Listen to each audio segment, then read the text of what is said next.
আওয়ামী লীগের রাজনীতি এখন আওয়ামী লীগের টাকায় চলে, বিএনপির রাজনীতি এখন আওয়ামী লীগের টাকায় চলে। বিএনপির রাজনীতি আওয়ামী লীগের টাকায় চলে। হাসনাত আব্দুল্লাহর এমন বক্তব্যের প্রতিক্রিয়া জানিয়েছে বিএনপির কুমিল্লার নেতারা। বক্তব্য প্রত্যাহার না করলে হাসনাত আব্দুল্লাহকে কুমিল্লায় ঢুকতে না দেওয়ার হুঁশিয়ারিও দেন তারা। সোমবার কুমিল্লা প্রেস ক্লাবে এক সংবাদ সম্মেলনের মাধ্যমে তারা হাসনাতের বক্তব্যের নিন্দা ও প্রতিবাদ জানান। সে যদি তার বক্তব্য প্রত্যাহার করে নিঃশর্ত ক্ষমা না যায়, তাহলে তাকে তার বিরুদ্ধে আমার মনে হয় না যে সে কুমিল্লার কোথাও মিটিং মিছিল করতে পারবে, কুমিল্লার কোনো অনুষ্ঠানে সে আসতে পারবে, এটা আমরা মনে করি না। গত 16 মে কুমিল্লা শিল্পকলা একাডেমিতে জুলাই সমাবেশ অনুষ্ঠিত হয়। এতে সভাপতির বক্তব্যে জাতীয় নাগরিক পার্টি এনসিপির দক্ষিণ অঞ্চলের মুখ্য সংগঠক হাসনাত আব্দুল্লাহ বলেন, 5 আগস্টের পূর্বে আওয়ামী লীগ যেভাবে স্বাভাবিক অবস্থায় জীবনযাপন করত, এখন এসেও স্বাভাবিক অবস্থায় জীবনযাপন করছে। এটা আমাদের ব্যর্থতা। 5 আগস্টের পূর্বের আওয়ামী লীগ যেভাবে স্বাভাবিক অবস্থায় জীবনযাপন করত, এখন এসেও স্বাভাবিক অবস্থায় জীবনযাপন করে, এটা আমাদের ব্যর্থতা। এই ব্যর্থতা আসিফ নজরুল স্যারেরও ব্যর্থতা। বক্তব্যে তিনি আরো বলেন, আওয়ামী লীগের কার্যক্রম আমরা নিষিদ্ধ করতে পেরেছি, কিন্তু আওয়ামী লীগের যে ডোনার, আওয়ামী লীগের অর্থ ব্যবস্থা, সেটা এখনো অক্ষত। আমি কুমিল্লায় আছি, যে উপজেলায় আছি, সেই উপজেলায় আওয়ামী লীগের রাজনীতি এখন আওয়ামী লীগের টাকায় চলে। বিএনপির রাজনীতিও এখন আওয়ামী লীগের টাকায় চলে। আমি যেহেতু কুমিল্লাতে আছি, কুমিল্লার অনেক উপজেলা রয়েছে, সেই উপজেলার আওয়ামী লীগের রাজনীতি এখন আওয়ামী লীগের টাকায় চলে, বিএনপির রাজনীতি এখন আওয়ামী লীগের টাকায় চলে।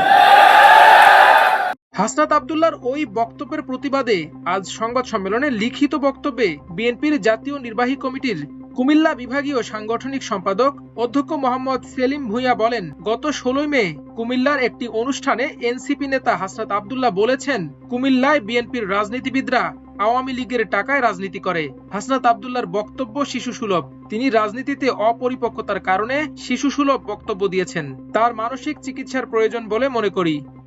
হাসনাত আব্দুল্লাহ বলেছেন, কুমিল্লায় বিএনপির রাজনীতিবিদরা আওয়ামী লীগের টাকায় রাজনীতি করে। হাসনাত আব্দুল্লাহর এই বক্তব্য শিশু সুলভ। তিনি রাজনীতিতে অপরিপক্কতার কারণে এই শিশু সুলভ বক্তব্য দিয়েছেন। তার মানসিক চিকিৎসার প্রয়োজন বলে আমরা মনে করি। তিনি আরো বলেন, হাসনাত আব্দুল্লাহ বর্তমানে কিংস পার্টি খ্যাত এনসিপির মুখপাত্র। তার মতো ব্যক্তিদের দিয়ে পরিশীলিত রাজনীতি হবে না। রাজনীতিতে সহনশীলতার পরিচয় দিতে হয় এবং অন্য দল ও নেতাদের প্রতি সম্মান দেখাতে হয়। হাসনাত আব্দুল্লাহর বক্তব্যে বিএনপির কুমিল্লার নেতাকর্মীরা ক্ষুব্ধ। বক্তব্য প্রত্যাহার না করলে বিএনপির কুমিল্লার নেতাকর্মীদের শান্ত রাখা সম্ভব নয়। এ সময় সাংবাদিকদের এক প্রশ্নের জবাবে সেলিম ভূঁইয়া বলেন, হাসনাত আব্দুল্লাহ যদি দ্রুত সময়ের মধ্যে বক্তব্য প্রত্যাহার না করে, ক্ষমা প্রার্থনা না করে এবং বিএনপির কেন্দ্রীয় নেতাদের কাছে ক্ষমা না চায়, তাহলে তাকে কুমিল্লায় কোনো অনুষ্ঠান করতে দেব না, তাকে কুমিল্লার মাটিতে পা রাখতে দেয়া হবে না। কিন্তু আমরা তাকে এখনো অবাঞ্ছিত ঘোষণা করিনি। আমরা স্পেস খালি রেখেছি। যদি বিএনপির কাছে ক্ষমা না চায়, তাহলে অবাঞ্ছিত করা হবে।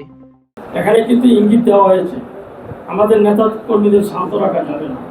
সুতরাং সে যদি তার বক্তব্য প্রত্যাহার করে নিঃশর্ত ক্ষমা না যায়, তাহলে তাকে তার বিরুদ্ধে আমার মনে হয় না যে সে কুমিল্লার কোথাও মিটিং মিছিল করতে পারবে, কুমিল্লার কোনো অনুষ্ঠানে সে আসতে পারবে, এটা আমরা মনে করি না। সুতরাং আমরা আশা করি অবিলম্বে তার এই বক্তব্য প্রত্যাহার করে সে ক্ষমা চাবে।